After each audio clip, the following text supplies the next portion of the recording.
¿Qué tal? ¿Cómo están? Encantado de reencontrarme con ustedes.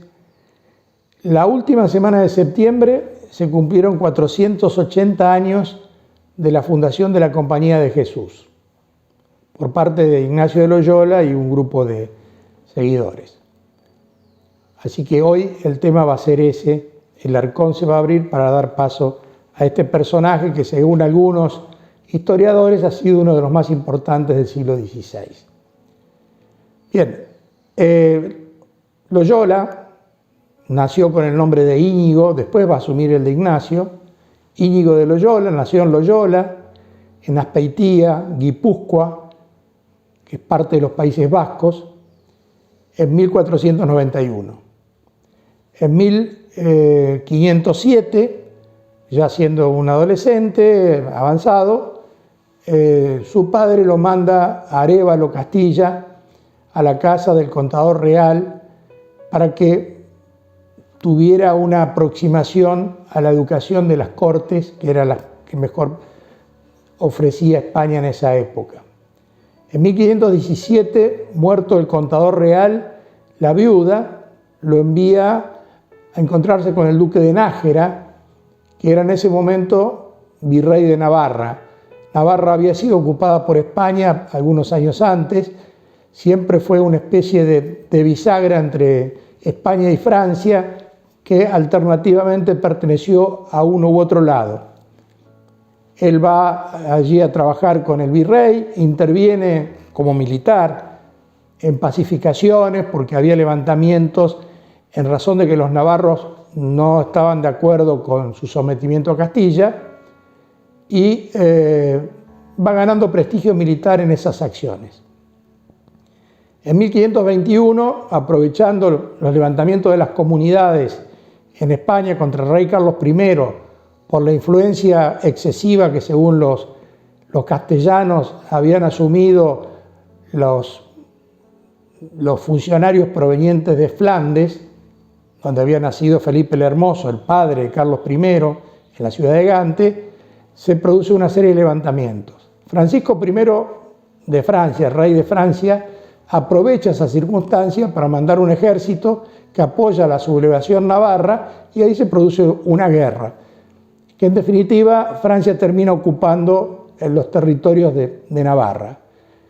El último bastión en caer, la Plaza Fuerte, está ubicada en Pamplona, y allí, con el grado de capitán, Ignacio o Íñigo de Loyola se destaca en la defensa de ese bastión, donde pelea, según las crónicas, de manera heroica, y donde sufre una lesión o heridas gravísimas, porque una bala de cañón de piedra le destroza su pierna derecha y también lo golpea en su pierna izquierda. A partir de ese momento, los médicos franceses le hacen una primera atención. Dicen las crónicas que, en reconocimiento a su valor, al valor demostrado en batalla, y lo llevan en andarillas hasta, digamos, sus soldados lo llevan en andarillas hasta Loyola, para que el médico de la familia, pertenecía a un antiguo linaje noble de los Países Vascos, lo pudieran atender como correspondía. El arreglo de la pierna, que había tenido múltiples fracturas, en el camino van en una camilla a través de las montañas, se le desacomoda todo el arreglo que le habían hecho los franceses, y el médico lo vuelve a operar. En esa segunda operación se produce una infección importante, al punto que le dan la extrema unción, creyendo que ya su vida no tenía retorno, que estaba condenado a muerte. Sin embargo, por esas circunstancias curiosísimas de la naturaleza, los católicos dirán que por un milagro, Ignacio se salva. Incluso se somete voluntariamente a una tercera operación para que le rectifiquen la pierna, que había quedado mal soldada, y le habían quedado unas protuberancias que él decía que le impedía colocarse las botas de militar. Por lo tanto, sin anestesia se somete a esa tercera operación. Con posterioridad a eso, decide marchar a Barcelona para educarse, o sea, para adquirir conocimientos que le permitieran un perfeccionamiento personal en esa época todavía soñaba con las glorias terrenas, soñaba con ascender en la carrera militar y en ser un hombre de la corte, es decir, que era un hombre atado a la mundanidad. Pero durante esa convalecencia larga empieza a leer libros de historias de santos y tiene una combustión interior, digamos. Evidentemente los enormes sufrimientos de la gran herida primero y las 3 operaciones después lo colocaron en una situación emocional y física distinta que lo acercan o profundizan sus creencias religiosas ancestrales.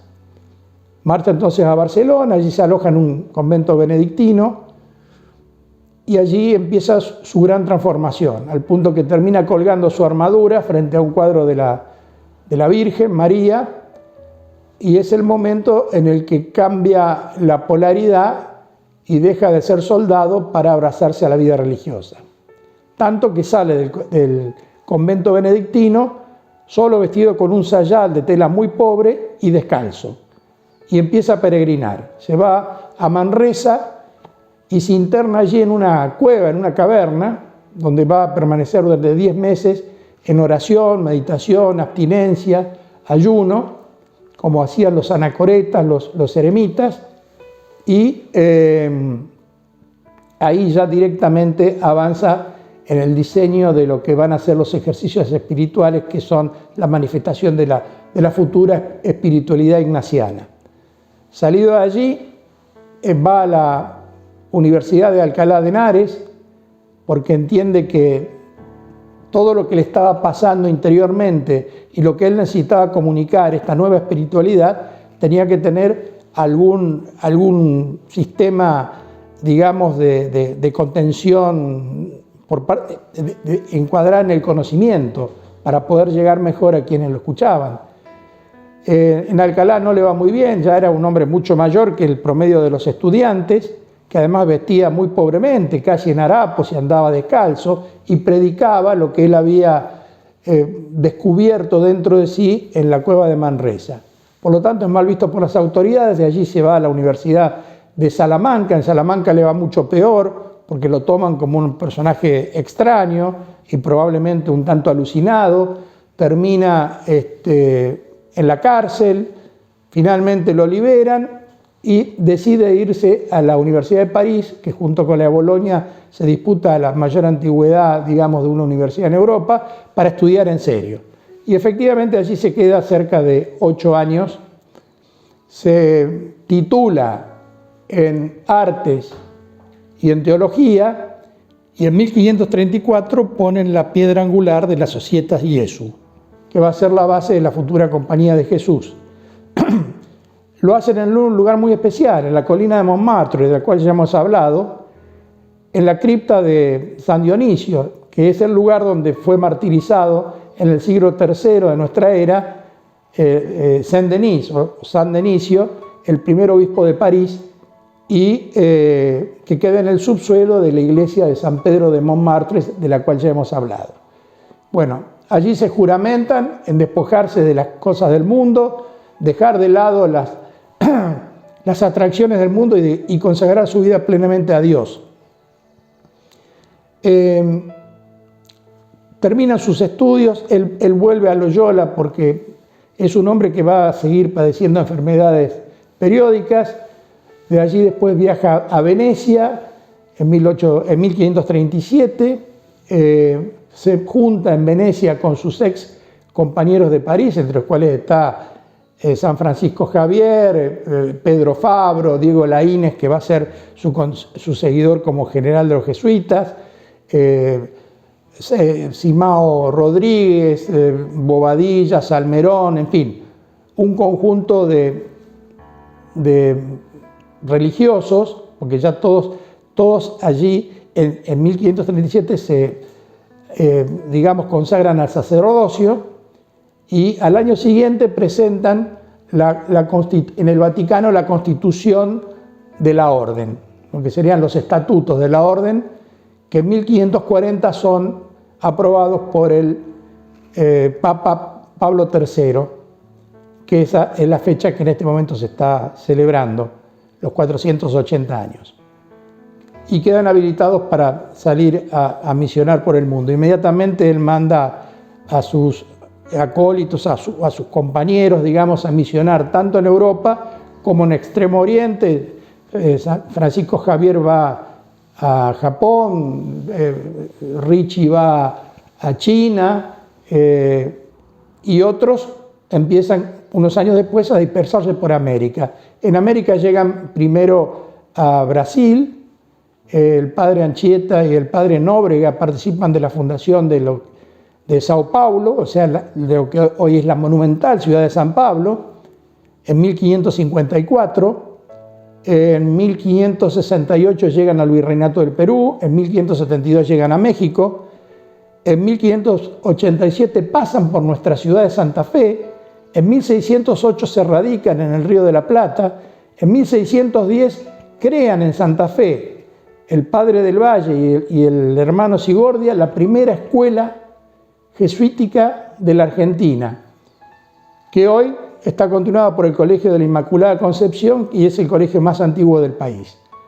En 1767 el rey Carlos III de España los echa de España y sus dominios de ultramar, por lo tanto son expulsados también de América y por supuesto de Santa Fe. En 1812 el Papa los restituye como orden, porque también el papado los había clausurado, y en 1862 regresan a Santa Fe y reabren el colegio que había estado cerrado durante 80 años en el lugar que todos conocemos frente a la Plaza 25 de Mayo de la ciudad de Santa Fe.